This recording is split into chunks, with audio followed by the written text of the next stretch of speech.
کیا آپ جانتے ہیں کہ سال 1948 سے پہلے دنیا کے نقشے پر اسرائیل نام کا کوئی ملک تھا ہی نہیں؟ تو پھر آخر ایسا کیا ہوا کہ دیکھتے ہی دیکھتے یہاں ایک نیا ملک بن گیا اور وہاں کے اصل باشندے اپنے ہی گھروں میں پناہ گزین بن کر رہ گئے؟ اس کہانی کا آغاز 1948 یا 1917 سے نہیں ہوتا۔ اس کا ماسٹر مائنڈ ایک ایسا شخص تھا جو خود کبھی اسرائیل کی زمین کو دیکھ بھی نہیں سکا، مگر اس کے دماغ میں پیدا ہونے والے ایک آئیڈیا نے مشرق وسطیٰ کا نقشہ ہمیشہ کے لیے بدل دیا۔ آج ہم جذبات سے ہٹ کر صرف تاریخ کے حقائق اور دستاویزی ثبوتوں کی بنیاد پر اس پورے کے پورے تنازع کا تفصیلی پوسٹ مارٹم کریں گے۔ اس ویڈیو کو آخر تک ضرور دیکھیے گا، کیونکہ آج آپ کو وہ سچ معلوم ہوگا جو عام طور پر میڈیا آپ کو نہیں بتاتا۔ یہ کہانی شروع ہوتی ہے 19ویں صدی کے آخر میں ایک جوش صحافی سے، جس کا نام تھا تھیوڈور ہرزل۔ ہرزل وہ پہلا شخص تھا جس نے دنیا بھر کے یہودیوں کے لیے ایک الگ وطن کا خواب دیکھا اور اسے صہیونیت کا نام دیا۔ اسرائیل دراصل اسی صحافی کا برین چائلڈ تھا۔ سال 1897 میں ہرزل نے سوئٹزرلینڈ کے شہر باسل میں پہلی صہیونی کانگریس کا اجلاس بلوایا۔ اس اجلاس کا واحد مقصد یہ تھا کہ کسی بھی طرح فلسطین کی سرزمین پر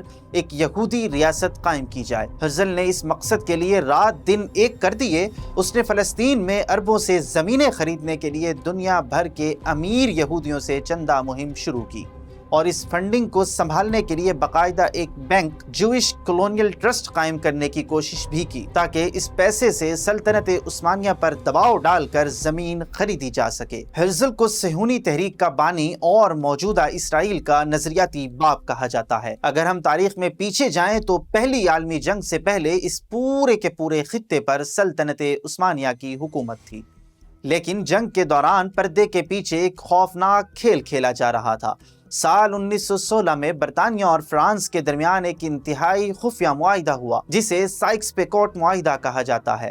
اس کے اگلے ہی سال یعنی 1918 تک امریکہ اور یورپی اتحادیوں نے بھی اس نئے نقشے کی تائید کر دی۔ اس معاہدے کے تحت لیگ آف نیشنز یا اقوام متحدہ کے بننے سے پہلے ان بڑی طاقتوں نے آپس میں بیٹھ کر سلطنت عثمانیہ کے ٹکڑے کر دیے اور فلسطین کا کنٹرول برطانیہ کے حوالے کرنے کا فیصلہ کر لیا۔ جب پہلی عالمی جنگ ختم ہوئی اور عثمانیہ سلطنت کو شکست ہوئی تو اس سرزمین کا کنٹرول برطانوی راج نے سنبھال لیا، جسے تاریخ میں برٹش مینڈیٹ کہا جاتا ہے۔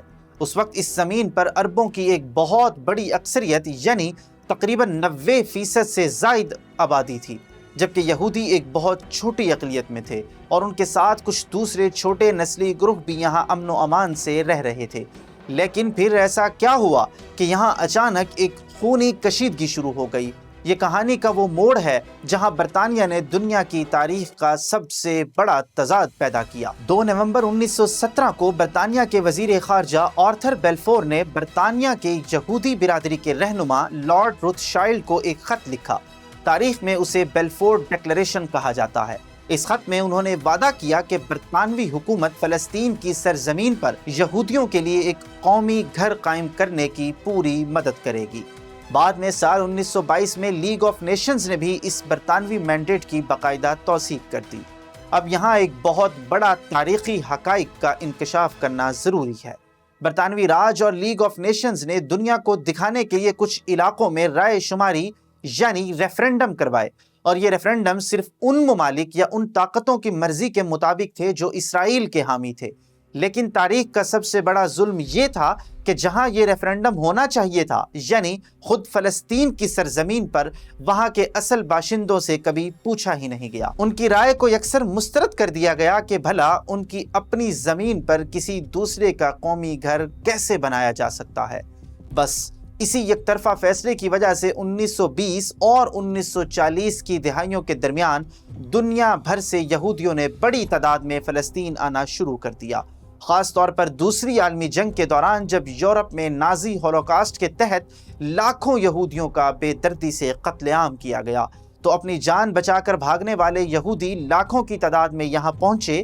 اس کا نتیجہ یہ نکلا کہ یہودیوں اور عربوں کے درمیان زمین کی ایک باقاعدہ جنگ چھڑ گئی اور وہاں برطانوی راج کے خلاف بھی تشدد بہت بڑھ گیا۔ جب حالات برطانیہ کے کنٹرول سے بالکل باہر ہو گئے تو سال 1947 میں اقوام متحدہ نے اس کا ایک حل پیش کیا۔ انہوں نے تجویز دی کہ اس زمین کو 2 حصوں میں تقسیم کر دیا جائے، ایک یہودی ریاست اور دوسری عرب ریاست، اور بیت المقدس کو ایک بین الاقوامی شہر قرار دیا جائے۔ اب دیکھیے، یہودی رہنماؤں نے تو اس پلان کو فوراً ہی قبول کر لیا، کیونکہ انہیں بیٹھے بٹھائے ایک الگ ملک مل رہا تھا، لیکن عربوں نے اسے مسترد کر دیا کیونکہ وہ اپنی ہی زمین کی تقسیم کے خلاف تھے۔ اس وجہ سے یہ منصوبہ زمین پر لاگو نہ ہو سکا۔ آخرکار مئی 1948 میں برطانیہ نے اس روز روز کے مسئلے سے جان چھڑائی اور علاقے کا کنٹرول چھوڑ کر نکل گیا۔ برطانوی فوج کے جاتے ہی یہودی رہنماؤں نے باقاعدہ طور پر اسرائیل نامی ریاست کے قیام کا اعلان کر دیا۔ ان کا دعویٰ تھا کہ یہ ملک دنیا بھر کے مظلوم یہودیوں کے لیے ایک محفوظ پناہ گاہ بنے گا، لیکن جیسے ہی یہ اعلان ہوا، اس کے اگلے ہی دن 5 عرب ممالک نے اسرائیل پر حملہ کر دیا۔ اس پہلی جنگ کا نتیجہ فلسطینیوں کے لیے ایک بہت بڑی تباہی ثابت ہوا۔ جنگ کے دوران لاکھوں فلسطینیوں کو ان کے گھروں اور زمینوں سے بندوق کی نوک پر بے دخل کر دیا گیا۔ تاریخ میں اس المناک المیہ کو دی نقبہ یا تباہی کے نام سے یاد کیا جاتا ہے۔ جب 1949 میں جنگ بندی ہوئی تو اسرائیل نے اقوام متحدہ کے دیے گئے نقشے سے بھی زیادہ فلسطینی علاقے پر قبضہ کر لیا تھا۔ اس کے بعد جو تھوڑا بہت حصہ بچا، اس میں سے ویسٹ بینک پر اردن نے اور غزہ کی پٹی پر مصر نے اپنا کنٹرول حاصل کر لیا۔ حتیٰ کہ بیت المقدس بھی 2 حصوں میں بٹ گیا، اس کا مغربی حصہ اسرائیل کے پاس اور مشرقی حصہ اردن کے پاس چلا گیا۔ لیکن دوستو، یہ کہانی یہاں ختم نہیں ہوتی۔ سال 1967 میں ایک اور بڑی جنگ ہوئی، جسے 6 روزہ جنگ کہا جاتا ہے۔ اس جنگ میں اسرائیل نے مشرقی بیت المقدس، غرب اردن، شام کی گولان کی پہاڑیاں، غزہ اور مصر کے پورے جزیرہ نما سینائی پر بھی مکمل فوجی قبضہ کر لیا۔ آج جو لاکھوں فلسطینی پناہ گزین ہیں، وہ یا تو غزہ اور غرب اردن کی پناہ گزین کیمپوں میں انتہائی قسم پرسی کی زندگی گزار رہے ہیں، یا پھر پڑوسی ملکوں جیسے اردن، شام اور لبنان میں مقیم ہیں۔ اسرائیل انہیں اپنے آبائی علاقوں میں واپس آنے کی اجازت بالکل نہیں دیتا۔ اسرائیل کا اس پر یہ لاجک ہے کہ اگر اتنے سارے عرب واپس آ گئے تو یہودی اپنے ہی ملک میں اقلیت بن جائیں گے، اور اس طرح ان کی یہودی ریاست کا وجود خطرے میں پڑ جائے گا۔ آج اسرائیل پورے بیت المقدس کو اپنے واحد دارالحکومت کہتا ہے، جبکہ فلسطینی مشرقی بیت المقدس کو اپنے مستقبل کی آزاد ریاست کا دارالحکومت بنانا چاہتے ہیں۔ امریکہ دنیا کے ان چند ملکوں میں شامل ہے جس نے بیت المقدس کو اسرائیل کا دارالحکومت تسلیم کیا ہوا ہے۔ پچھلے 50 سالوں میں اسرائیل نے بین الاقوامی قانون کی پرواہ نہ کرتے ہوئے غربی اردن اور مقبوضہ بیت المقدس میں ایسی غیر قانونی بستیاں بنائی گئی ہیں جہاں اب 7 لاکھ سے زیادہ یہودی آباد ہو چکے ہیں، جسے عالمی قانون سراسر غیر قانونی مانتا ہے۔ اب ذرا یہاں یہ سمجھنا ضروری ہے کہ آخر یہ غزہ کی پٹی کیا ہے۔ دوستو، یہ زمین کا ایک نہایت ہی چھوٹا اور تنگ ٹکڑا ہے جو صرف 41 کلومیٹر لمبا اور 10 کلومیٹر چوڑا ہے، لیکن اس چھوٹے سے علاقے میں 20 لاکھ سے زیادہ انسان بستے ہیں۔ یہ دنیا کی سب سے زیادہ گنجان آباد مقامات میں سے ایک ہے۔ 1967 کی جنگ کے بعد اسرائیل یہاں قابض رہا، پھر 2005 میں اسرائیل نے اپنے فوجی اور آبادکار تو یہاں سے ہٹا لیے، لیکن اس نے غزہ کی فضائی حدود، سمندر اور تمام زمینی سرحدوں پر اپنا مکمل کنٹرول برقرار رکھا۔ اسی لیے اقوام متحدہ اسے آج بھی اسرائیل کے زیر قبضہ علاقہ ہی سمجھتی ہے۔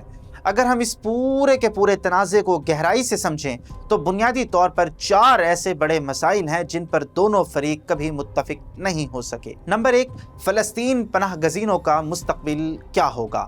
نمبر 2، ویسٹ بینک میں قائم غیر قانونی یہودی بستیوں کو ہٹایا جائے گا یا نہیں؟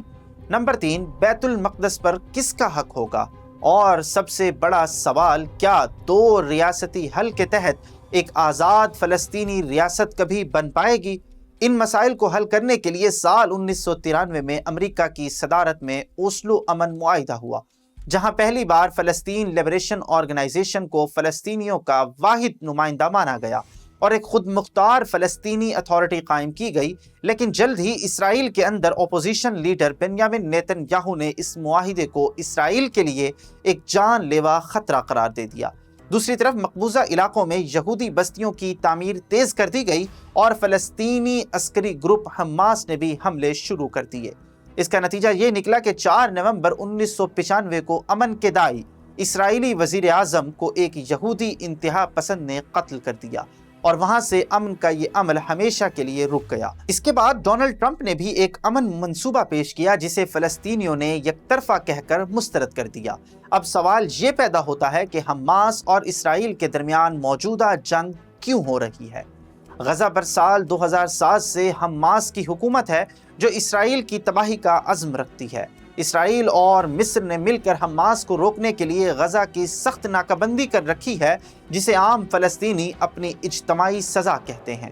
پچھلے کچھ عرصے میں ویسٹ بینک اور مقبوضہ بیت المقدس میں فلسطینیوں پر اسرائیلی پابندیاں اور فوجی کارروائیاں بہت زیادہ بڑھ گئی تھیں۔ اسی شدید کشیدگی کے نتیجے میں 7 اکتوبر 2023 کو حماس نے اسرائیل پر آپریشن طوفان الاقصی شروع کیا، جو کہ تاریخ کا ایک بے مثال حملہ تھا۔ سینکڑوں عسکریت پسند غزہ کی سرحد توڑ کر اسرائیلی بستیوں میں داخل ہوئے، جس میں کم از کم 1400 اسرائیلی مارے گئے اور 200 سے زائد لوگوں کو یرغمال بنا کر غزہ لے جایا گیا۔ حماس کا مقصد اس مقبولیت اور یرغمالیوں کے ذریعے اسرائیل پر دباؤ ڈالنا تھا تاکہ اسرائیلی جیلوں میں قید اپنے تقریباً 4500 فلسطینیوں کو رہا کروایا جا سکے۔ لیکن اس کے جواب میں اسرائیل نے غزہ پر جو وحشیانہ جوابی کارروائی کی، اس میں اب تک ہزاروں معصوم فلسطینی شہید ہو چکے ہیں۔ اسرائیل نے غزہ کی پٹی کی مکمل ناکہ بندی کر دی ہے، جس کی وجہ سے وہاں ادویات، خوراک، پینے کے پانی اور ایندھن کی شدید قلت ہو چکی ہے اور ایک ہولناک انسانی بحران پیدا ہو گیا ہے۔ اس وقت دنیا واضح طور پر 2 حصوں میں بٹی ہوئی ہے۔ امریکہ، یورپی یونین اور دیگر مغربی ممالک کھل کر اسرائیل کے ساتھ کھڑے ہیں۔ امریکہ نے اب تک اسرائیل کو $260 ارب سے زیادہ کی فوجی اور اقتصادی امداد دی ہے اور اس جنگ کے بعد بھی اضافی ساز و سامان، بحری جہاز اور ہتھیار بھیج رہا ہے۔